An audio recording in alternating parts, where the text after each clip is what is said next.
This is a 2009 Yamaha R1. When you think about an R1, most people think about this bike right here. A beast of an engine, limited electronics, basically no rider aids, that polarizing front end, which I used to not like, and now I do. And don't forget, the glorious sound of the crossplane. But more on that later in the video. Today, we're gonna take this thing out for a ride, give you my thoughts on it, and see if it's still a worthwhile machine 15 years later. Oh yeah, and this thing's being discontinued and replaced with the R9. How does that even make sense?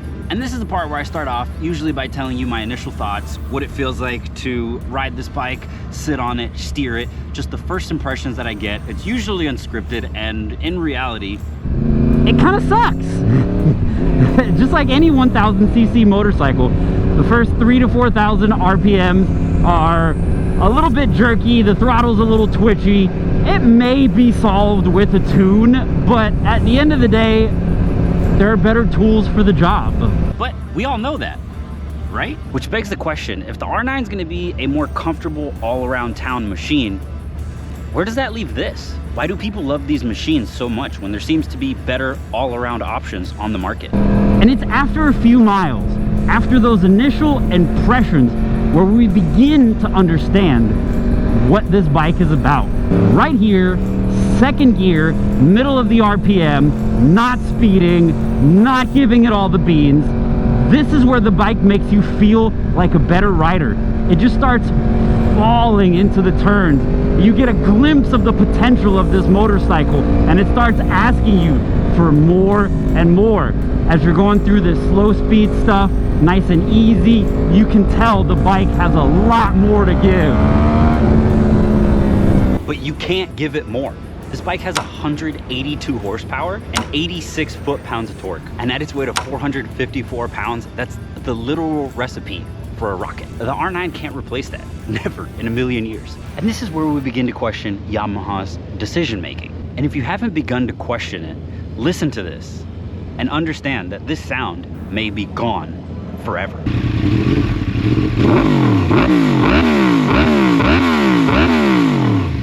But the song, it doesn't stop there. I may be leaned forward, I may be uncomfortable, I may not be riding this bike to its full potential, and I don't care. This soundtrack, this exhaust note, it just sings to me. I would take any discomfort to hear this right here.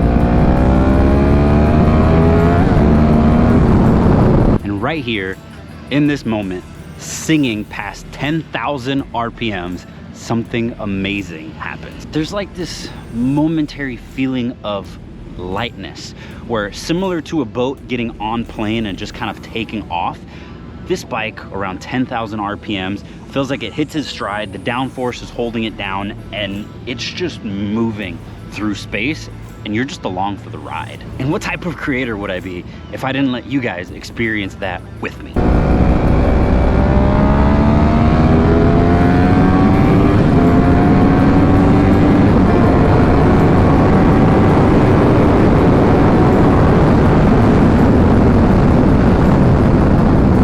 And it is at this moment when we remember how important these dual 6-piston calipers with 310mm rotors are.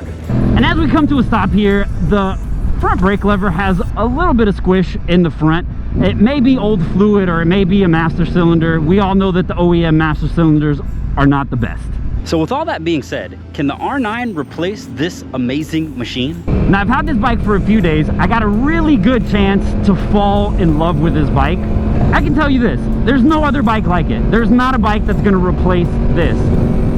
Yes, the whole 1000cc super sport bike class had its flaws, but there's a reason they dominated the motorcycle industry and racing, and hell, most of the time, the street application for an extended period of time.